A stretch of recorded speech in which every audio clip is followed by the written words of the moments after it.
So a while back, I used to make these reacting to hot takes videos. They were like these really short, 1 minute or less TikTok and YouTube short videos. And one of the videos that drew a lot of attention is reacting to the statement that Goku is an overrated martial artist. It's funny because judging from the comments, people didn't actually react to the point I was making on how I don't watch Dragon Ball Z for the martial arts. And if you nitpick the martial arts, you're missing the point. But instead, they were focusing on what I said here. See, I feel like this is a dumbass take, not because they're wrong, because they're not. Like, Goku would get lit up. Needless to say, I do actually think that Goku is an overrated martial artist in a sense, or at least that a depowered Goku in a fight wouldn't do as well as you think. And let me tell you, when I say this, people are in their feelings about it. Now, here's the deal. It's not just Goku.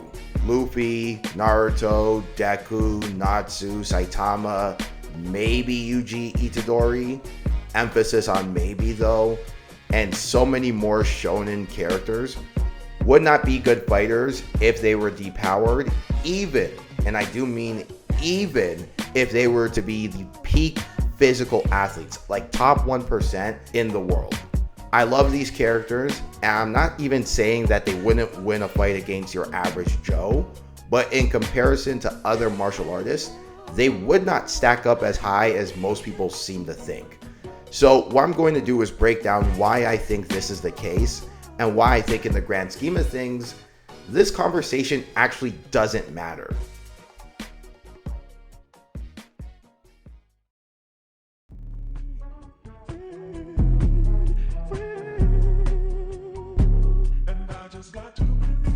Now, if I had to condense my thoughts in the simplest of terms as to why I think your favorite shonen character is a crappy fighter, okay, maybe not a crappy fighter, but sucks at fighting in comparison to other good fighters in the real world, it's because of the concept of grappling. It surprises me to no end that in the year 2023, with MMA being so popular, people still don't understand how important grappling is to fighting.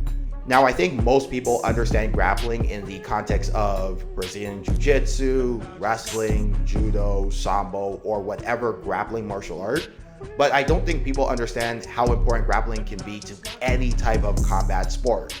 You know how when you watch some sort of striking display taking place, like let's say a Muay Thai match, a boxing match, a karate or taekwondo competition, when you're watching any of those, you'll see it going great, you'll see it being high-paced, lots of action, chaotic, what have you. And then all of a sudden, there'll be a lull in the action because the fighters get tied up, either because one fighter initiated it or they just got too close to each other. Yeah, that's grappling. A tie-up is damn near impossible to avoid due to physics. As you strike, you inevitably move closer to your opponent, especially if one of the two participants in this competition wants to create the tie-up for strategic reasons. The reason why the casual fan doesn't think of it as a grappling exchange is because usually the ref will break it up at some point in the tie-up due to it being an entertainment product. And in that entertainment product, competitors need to display some sort of striking ability to score and win to entertain the fans. Shot dropping the man from the UK. They tie up now. Looks for a dump to Haggerty.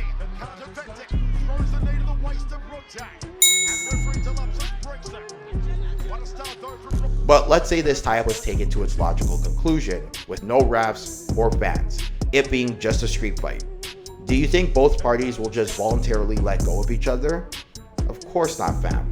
What will happen is one of the two parties will work to escape this scenario, or they'll execute moves to use grappling to their advantage. This includes striking in the clinch, going for a takedown, breaking your opponent's limbs, and or strangling them.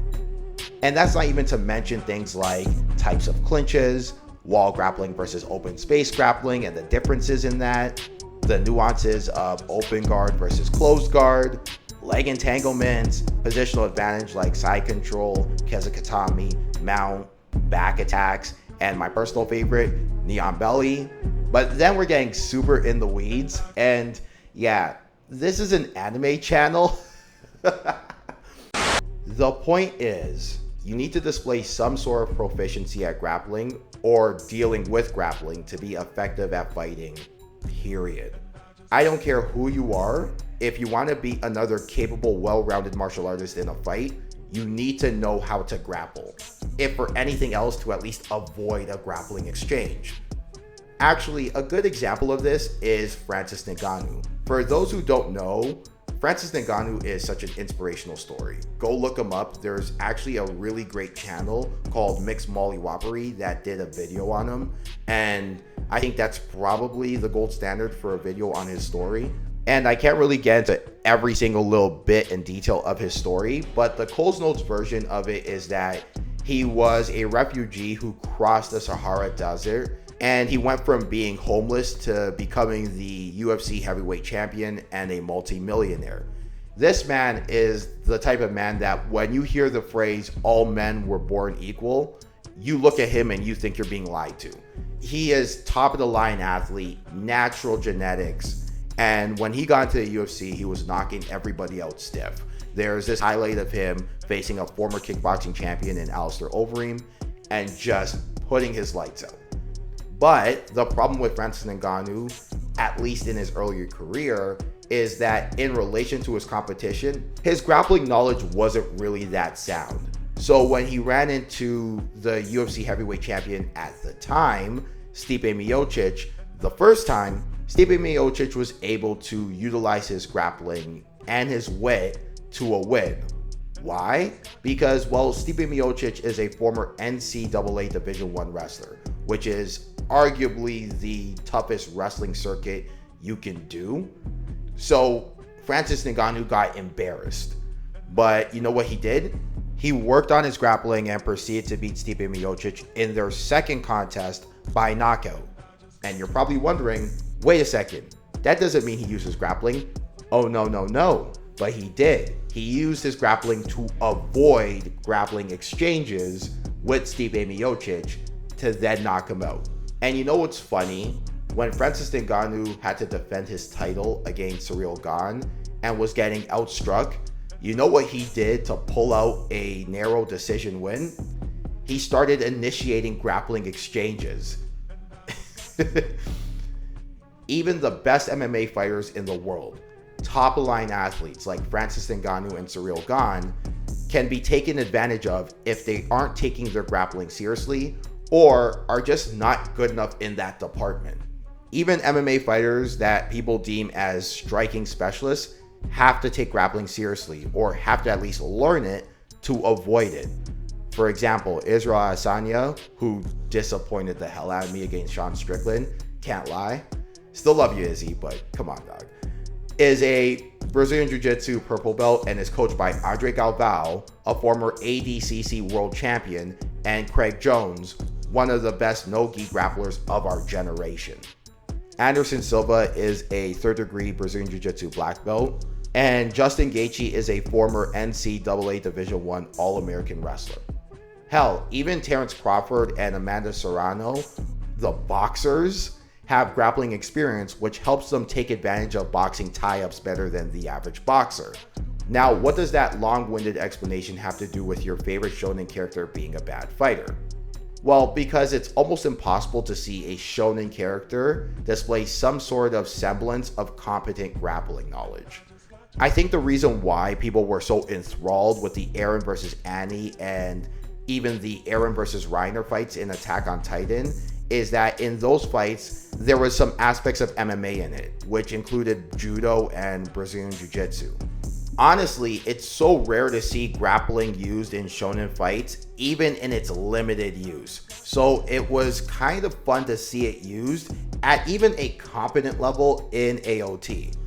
On that note, aside from Kengan Ashura, Kenichi the Mightiest Warrior, Attack on Titan, and Baki, I can't think of any popular shonens off the top of my head that make mention of how much of a game changer grappling is in hand-to-hand combat.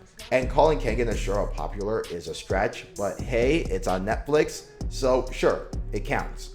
Now, this isn't to say that DBZ, Naruto, or One Piece doesn't have grappling in it, especially in its newer episodes. They do show grappling in limited sequences, but they often show grappling with moves that are proven to be ineffective through the use of competition, and or show grappling moves that have some sort of error in it. Also, before someone gives me the smart ass answer that Goku, Naruto, or Luffy would just be too strong for grappling to work, keep in mind we're talking about a depowered version of them who would be subject to human limitations. And I don't care how peak of an athlete you are, I don't care how big and strong you are, if you are not skilled in grappling, you will be taken advantage of at some point. The list of examples of big, strong guys being choked out is numerous. You can go find it on YouTube. You can go look at your local Brazilian Jiu-Jitsu gym. You can go look at your local MMA gym. Okay, so I don't want to hear this guy is too big and strong. In fact, for those who don't know, there's a guy named Bradley Martin who's been kind of making the rounds about saying that because he's 260, he'll be able to defeat any smaller boxer or MMA fighter. And if he keeps testing these guys, he's gonna learn the hard way. Now, what I'm not saying is that grappling is the be-all, end-all to winning a fight. Fighting is about tactics. If a grappler is not tactically equipped against the wrong opponent, they will lose too. We've seen that as well. But what I'm saying is that you need to be aware of grappling technique and have tactical awareness of what makes it useful to be able to defend against it. So let's say one day Goku all of a sudden has no powers and has never dealt with grappling at a competent level from a technical standpoint. Because he hasn't, he's going to get mangled by someone who's an MMA fighter. I'd even say a low-level pro MMA fighter, because they know grappling, they've taken a hit before, and can take advantage of Goku. It's funny because if I have to be real, I think a lot of these mangakas actually have an appreciation for martial arts and would have wanted to include grappling on some sort of level. But I think a lot of them also understood that grappling at its best can get a little boring to the untrained eye, so they couldn't display grappling tactics at a competent level. And before I have a BJJ or a wrestling practitioner that says grappling isn't boring, fam. Whoop, my Toronto came out there. Fam, rolling isn't, but watching rolling can be. I've watched tons of ADCC and IBJJF World Championships. They could get pretty boring to watch. And that's when we get into why, if we're being honest, this conversation doesn't really matter. When I'm watching Shonen, I'm not looking to watch Shonen for the intricacies of the Dagestani wrestling style or the emergence of K-guard in MMA. I go to see the physical manifestation of one person reaching their goals, dealing with struggle, and using adversity to grow. I go to Shonen to watch a battle of will between two characters in the form of a super-powered clash, energy beam battles, and larger-than-life super-powered characters. I go to Shonen to watch a character I can relate to overcome their obstacles. I care more about the bombastic energy blast hitting the villain than I do about how a character is dealing with another character getting the underhook. Why? Because the energy blast battle is a more in-your-face representation of two wills battling to see which one will come out on top. And because if I had to keep it a whole stack, it's dope seeing energy blasts. Okay, I like seeing energy blasts. Sue me. If I want to see high-level martial arts at a conceptual level, the UFC is on almost every Saturday. And yes, I watch that too, but I don't always have to see that or even want to see that. Yes, the majority of Battle Shonen fans go to see Shonen to see fighting, but it's more so fighting in the philosophical sense and seeing over-the-top unrealistic attacks for entertainment than it is about seeing fighting in a technical sense. Let me ask you something. Do you like Rock Lee vs. Gaara because of the technical aspects of martial arts, or because Rock Lee vs. Gaara is the physical manifestation of the massive underdog almost pulling it off against the unstoppable force? More often than not, Goku, Luffy, Ichigo, Natsu, and whoever you can name are not just fighting. They're usually in philosophical battles, and the best fights in their respective series are the ones where those philosophical battles hit closer to home.